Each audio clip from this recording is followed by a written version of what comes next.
Assalamualaikum warahmatullahi wabarakatuh. Perkenalkan, saya Syifa Rahmanidia. Di sini kita akan membahas tentang kepribadian dan gaya hidup konsumen. Pengertian kepribadian didefinisikan sebagai ciri-ciri kejiwaan dalam diri yang menentukan dan mencerminkan bagaimana seseorang merespon suatu lingkungannya. Kepribadian seseorang mempengaruhi pilihan seseorang terhadap produk. Sifat-sifat inilah yang mempengaruhi konsumen merespon usaha promosi para pemasar. Kapan, di mana, dan bagaimana mereka mengkonsumsi produk dan jasa tertentu. Oleh karena itu, diidentifikasikan terhadap karakteristik kepribadian yang berhubungan dengan perilaku konsumen sangatlah berguna dalam penyusunan strategi pasar perusahaan. Selanjutnya yaitu sifat-sifat dasar kepribadian. Ada beberapa sifat-sifat dasar kepribadian, yaitu yang pertama, kepribadian mencerminkan perbedaan individu.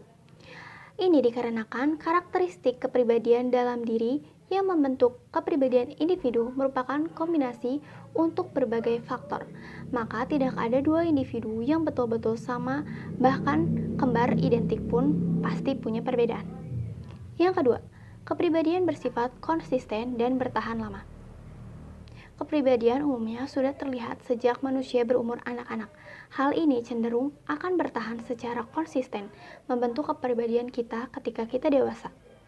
Walaupun para pemasar tidak dapat merubah kepribadian konsumen supaya sesuai dengan produk mereka mengetahui dapat berusaha menarik perhatian kelompok konsumen yang menjadi target mereka sesuai dengan sifat-sifat relevan yang menjadi karakteristik kepribadian kelompok konsumen tertentu untuk yang bersangkutan. Yang ketiga, kepribadian dapat berubah. Kepribadian dapat berubah pada berbagai keadaan tertentu karena adanya berbagai peristiwa hidup seperti kelahiran, kematian, dan lain sebagainya. Selanjutnya akan dipaparkan oleh rekan saya selanjutnya.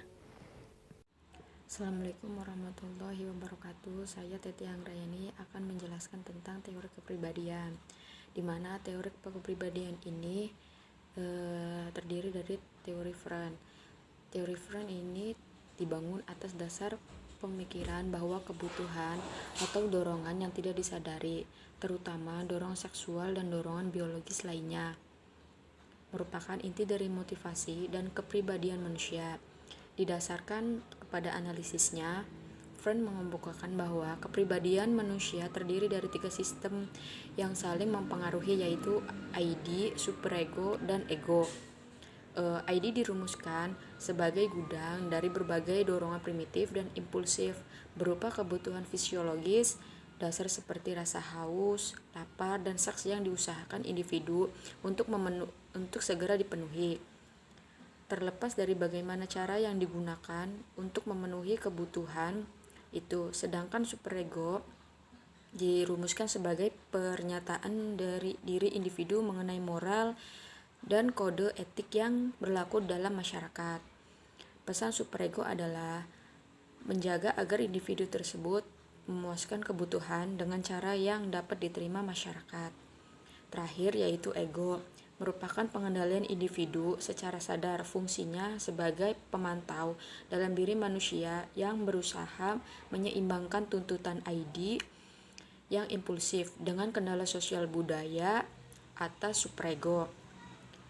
Freud juga menekankan bahwa kepribadian individu dibentuk ketika ia melalui beberapa tahap khas perkembangan bayi dan masa kanak-kanak.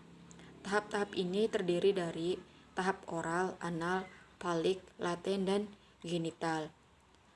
Menurut teori Freud, kepribadian orang dewasa ditentukan oleh seberapa baik dia menghadapi krisis yang dialami selama melalui setiap tahap ini. Para peneliti yang menerapkan teori psikoanalisis. Yang pertama, umur dan tahap daur hidup.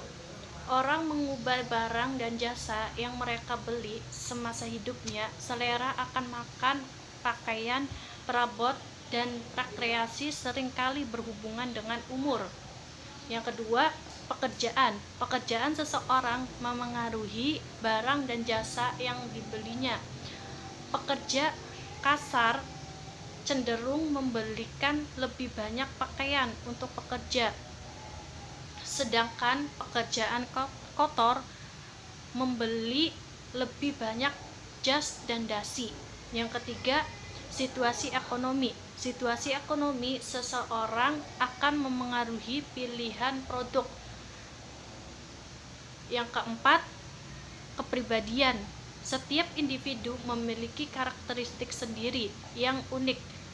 Secara lebih jelas, kepribadian ialah sebagai pola perilaku yang konsisten dan bertahan lama.